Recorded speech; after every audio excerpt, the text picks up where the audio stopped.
a lição abençoada, e fala sobre o batismo. E eu acho interessante porque ela inicia dizendo que por que devo ser batizado?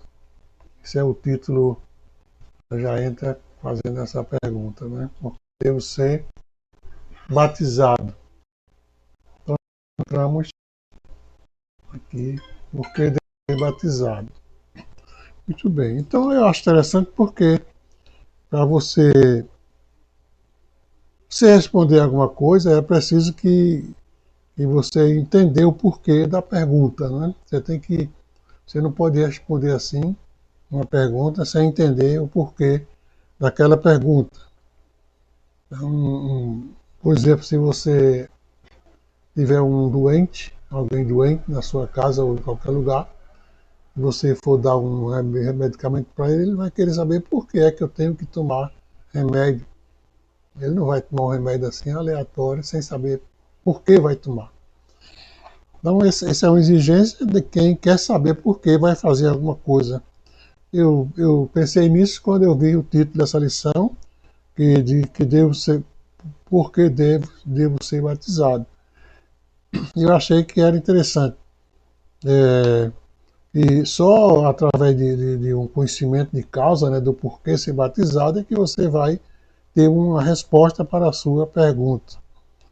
Essa lição ela é simples, ela é também muito pequena, mas ela é bem profunda, né? Ela fala de duas ordenanças interessantes, que é ceia e batismo, só 10 e a 11, ou a 11 e a 12, né? Então, o batismo é uma forma é uma forma terrestre, terrestre que eu falo em relação à igreja, uma forma terrestre de se identificar com a igreja, porque tem a igreja espiritual, não vamos entrar nesse detalhe que já é da lição passada, mas em relação à igreja terrestre, o batismo é uma forma que você se identifica com a igreja. É uma ordenança, mas também é uma simbologia de que realmente o elemento, ou o crente, aceita totalmente as normas daquele grupo. Isso quer dizer que quando você se batiza, você está declarando, além dos elementos do batismo, você está declarando que aceitou a norma daquele grupo. Todo grupo tem sua norma, tem seu manual de instrução, e quando você se batiza, você passa a ser um componente daquele grupo, por exemplo, de uma igreja, de um clube, sei lá o que for, e você está declarando ali que aceitou as normas daquele grupo. E cada igreja ela tem sua forma de batizar. Cada grupo tem sua maneira. Então existe três maneiras, mas que pode ser colocada como duas. Existem duas maneiras, três maneiras, né? São imersão, que é a forma de você batizar totalmente o elemento dentro d'água. Isso chama-se imersão, e você coloca o elemento totalmente dentro da água. Ou por aspersão, que é quando você coloca a água na cabeça do batizado. Tem também o termo efusão, que na lição colocou isso aí, a fusão e efusão, que é a mesma palavra, mas a efusão é a mesma coisa que imersão. Então não tem diferença se você disser fui batizado por imersão, fui batizado por efusão, é o mesmo tipo de batismo. A diferença é só quando você é batizado por, por, por imersão. Então a imersão, vamos colocar certo aqui, a imersão é totalmente dentro d'água. Agora, a aspersão é a água colocada na cabeça. E a efusão também é igual à aspersão. Eu acho que eu tinha ao contrário. A aspersão é igual à efusão. Então, são três modelos, mas só vale dois. No, no, Nos meios pentecostais, nós adotamos a imersão, porque também foi o modelo que o Senhor Jesus aceitou, né? Ele segundo a Bíblia, ele entrou na água para ser batizado por João Batista e ali ele foi totalmente coberto pela água, ali foi imersão. Né? Então, nós temos em Romanos, capítulo 6, versículo 3 a 7, um versículo interessante, um assunto muito bom. Capítulo 3, versículo 3 a 7, que nos mostra um assunto aqui, que nos diz, 6, capítulo 6, versículo 3 a 7, diz assim: Não sabeis que todos quantos fomos batizados em Jesus Cristo, fomos batizados na sua morte, de sorte que fomos sepultados com ele pelo batismo na morte, para que, como Cristo ressuscitou dos mortos pela glória do Pai, assim andemos nós também em novidade de vida. Porque se fomos plantados juntamente com ele na semelhança da sua morte, também o seremos na sua ressurreição, sabendo isso que o nosso velho homem foi com ele crucificado, para que o corpo do pecado seja desfeito, a fim de que não sirvamos mais ao pecado. Então o apóstolo está fazendo aqui uma espécie de uma comparação, dizendo ele que assim como Cristo, não saber vós que quando fomos batizados em Cristo, fomos batizados com ele na sua morte. Então Cristo foi batizado na morte como? Ele morreu, foi sepultado e ressuscitou. O batismo também ele tem essa simbologia de que você é jogado dentro d'água, não é? Jogado entre aspas, você é colocado dentro d'água e fica submerso na água, e quando você levanta é como se você ressuscitasse uma nova criatura. Você, simbolicamente, mas também espiritualmente, você está deixando tudo para trás e está surgindo uma nova vida, e aquela vida em Cristo Jesus. Que no versículo 5 ele diz: porque se formos plantados juntamente com ele na sua morte, também seremos na sua ressurreição. Isso quer dizer que assim como ele ressuscitou, morreu e ressuscitou, se você for plantado espiritualmente no simbologia do batismo, também você ressuscitará com ele no dia da glória do Senhor, da sua vinda. Né? Então, o batismo tem importância muito grande, porque além de ser um ato, uma ordenança, ele tem essa simbologia que nos leva a dar uma declaração de que aceitamos totalmente a pessoa de Cristo em nossa vida. Então, entre o batismo na água e a imersão, é a morte de Cristo. Então, Jesus desceu na morte e foi levantado outra pessoa, outra vida totalmente espiritual e poderosa. É o que o apóstolo Paulo está tentando nos dizer ali com esses versículos do capítulo 6 de Romanos. A simbologia do batismo também nos ensina que ao sermos submergidos na água, morremos. Então é como se você morresse ali.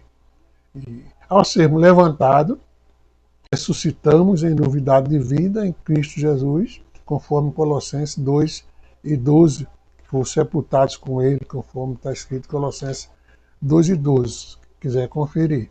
Então a simbologia do batismo quer dizer isso, que você é sepultado, assim como Cristo foi sepultado, você é sepultado no batismo, e assim como ele ressuscitou para a glória de Deus, você ressuscita quando sai dentro d'água, uma nova criatura, com seus pecados perdoados, com sua vida totalmente dedicada ao Senhor.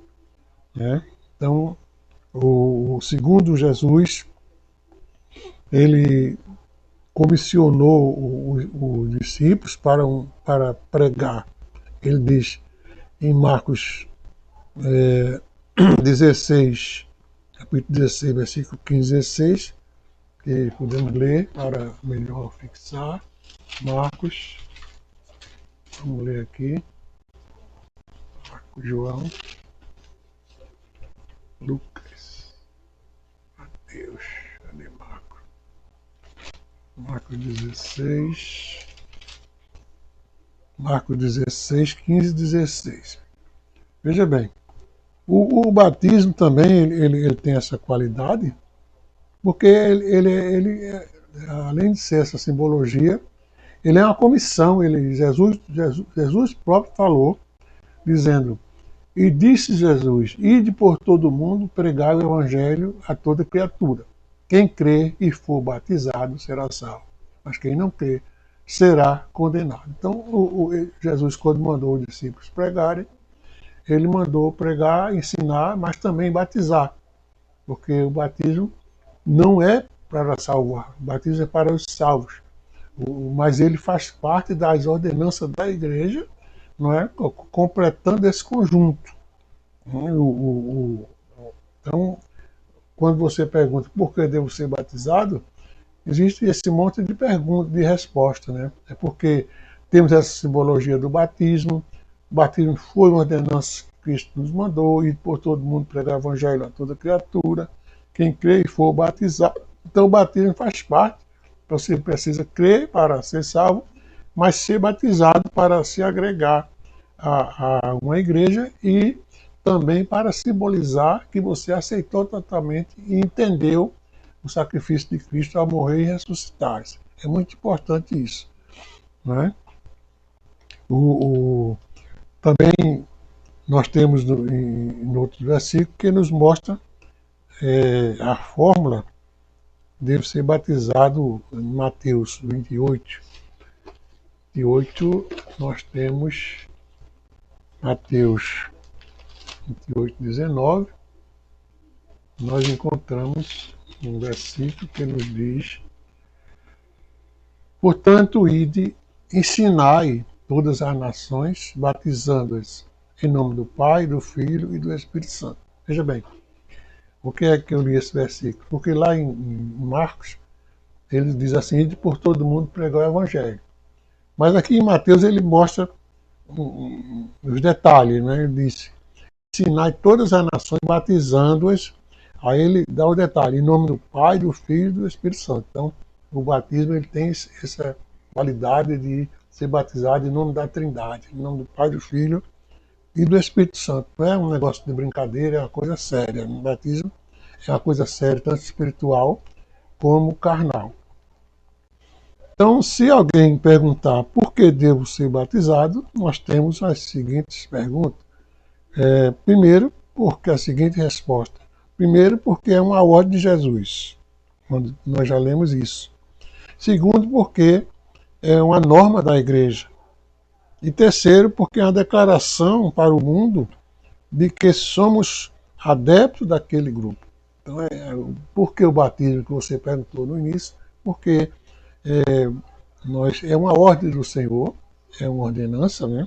É uma norma da igreja que você frequenta, ela adere a essa forma, e é uma declaração sua para com o mundo de que você aceitou aquele grupo, você realmente morreu para o mundo e ressuscitou para Cristo. Então, o batismo não faz parte da salvação, ele faz parte da comunhão e ordenança. Né? A salvação é pela fé, conforme Marcos 16, 16. Eu quero colocar esse versículo porque isso aqui já deu um problema uma vez, porque alguém disse que o batismo é para salvar. Não é, o batismo não é para salvar, o batismo é para os salvos. E o batismo ele não tem essa qualidade de batizar para ser salvo, não. O batismo, conforme Marcos 16, 16, diz assim: e quem crê e for batizado será salvo, mas quem não crê será condenado. Então veja que quem crê e for batizado será salvo. Mas ele completa dizendo: mas quem não crê, aí ele não diz que quem não crê e for batizado será condenado, não. Ele diz: quem crê e for batizado será salvo. Mas quem não crê. Então a salvação está em você não crer, não é em você não ser batizado.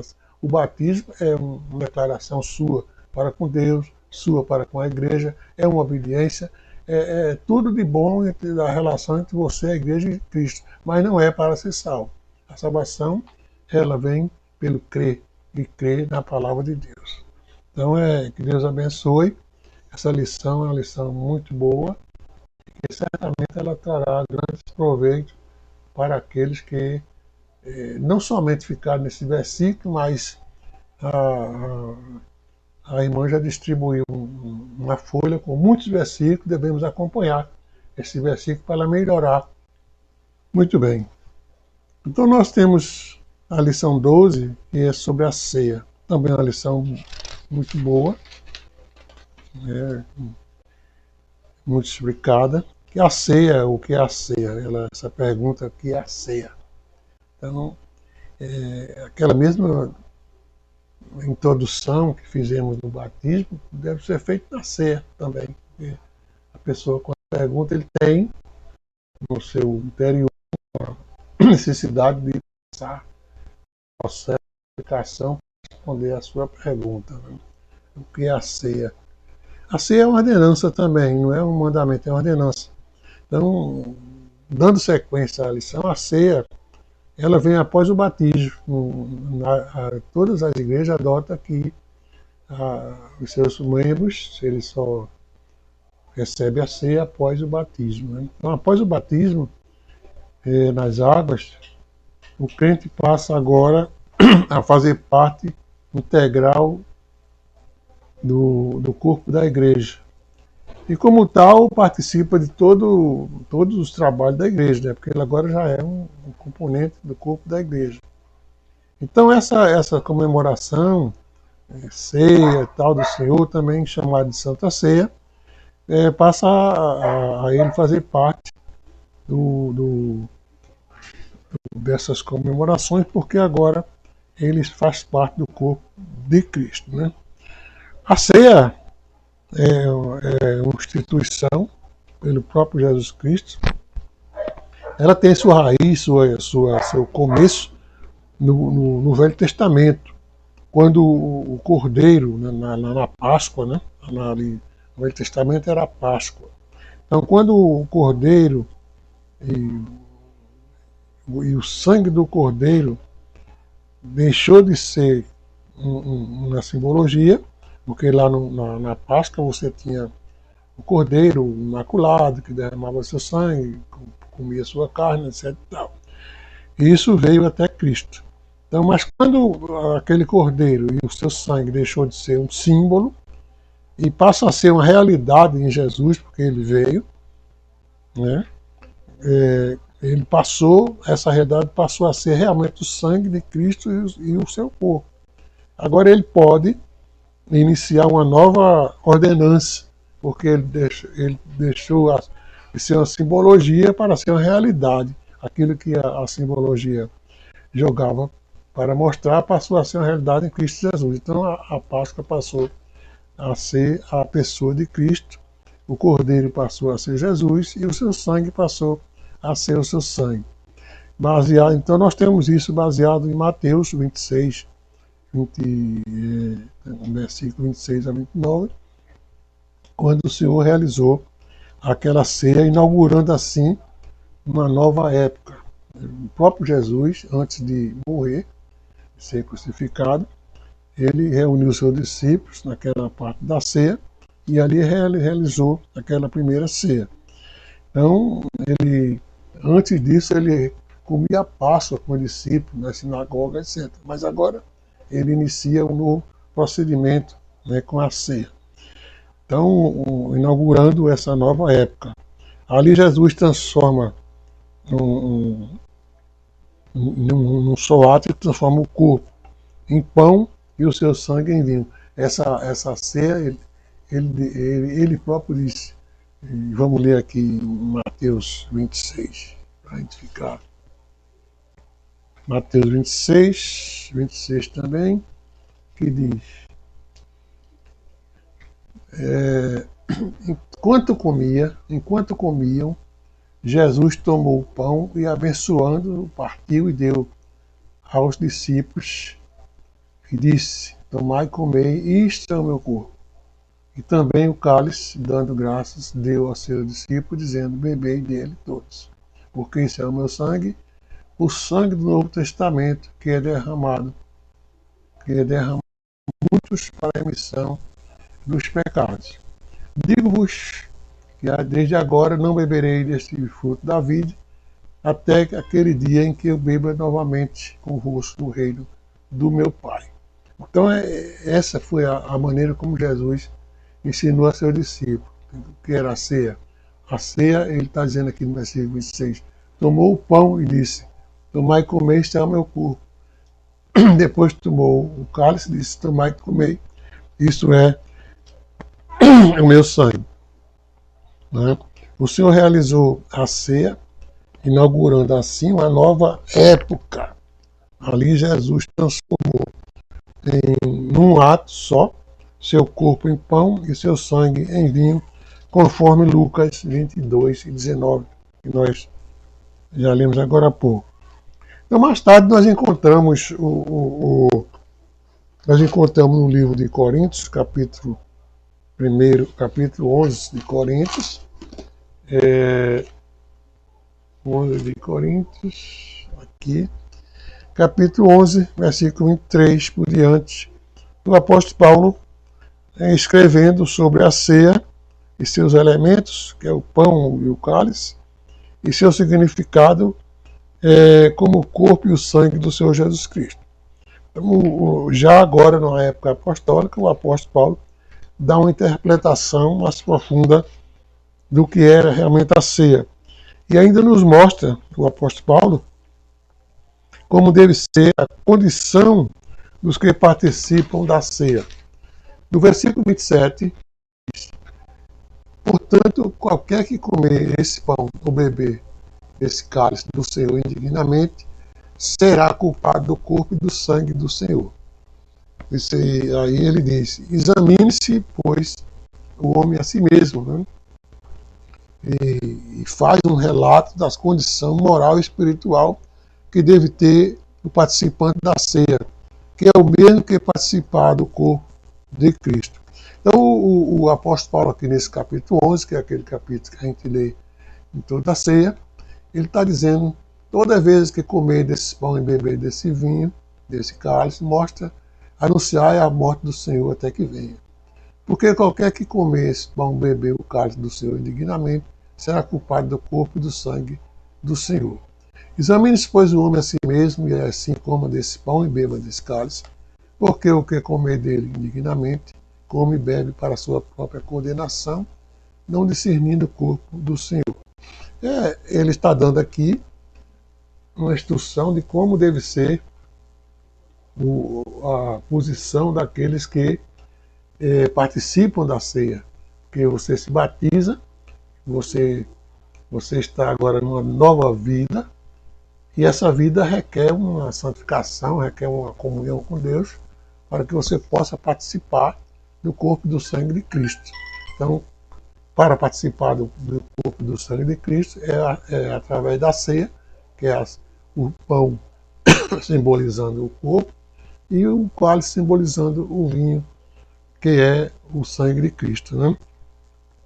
Então, se alguém pergunta o que é a ceia, é a declaração simbólica que estou como componente, você está declarando que é componente do corpo e sangue do Senhor. E conforme o versículo 26, você está dizendo que vai anunciar a morte do Senhor até que ele venha, anunciando a sua morte de acordo com a palavra de Deus. Então, o que é então a ceia do Senhor? A ceia do Senhor é aquele momento simbólico de que você, já agora batizado, você faz parte de um grupo que está marchando para os céus, através da igreja natural, mas também espiritual, está marchando para o reino do Senhor. E na ceia você, na simbologia do corpo e do sangue, do pão e do vinho, você participa dos elementos essenciais que são o corpo e o sangue de Cristo. E Cristo disse então, quem come a minha carne e bebe o meu sangue faz parte de mim. A ceia é para que você, ao fazer parte do corpo e do sangue de Cristo através do pão e do vinho, você faça parte do corpo de Cristo e esteja ligado nele, porque quem estiver ligado nele certamente não será enganado nem confundido na sua volta. Amém. Que Deus nos abençoe, que tenham uma boa aula e que façam bom proveito.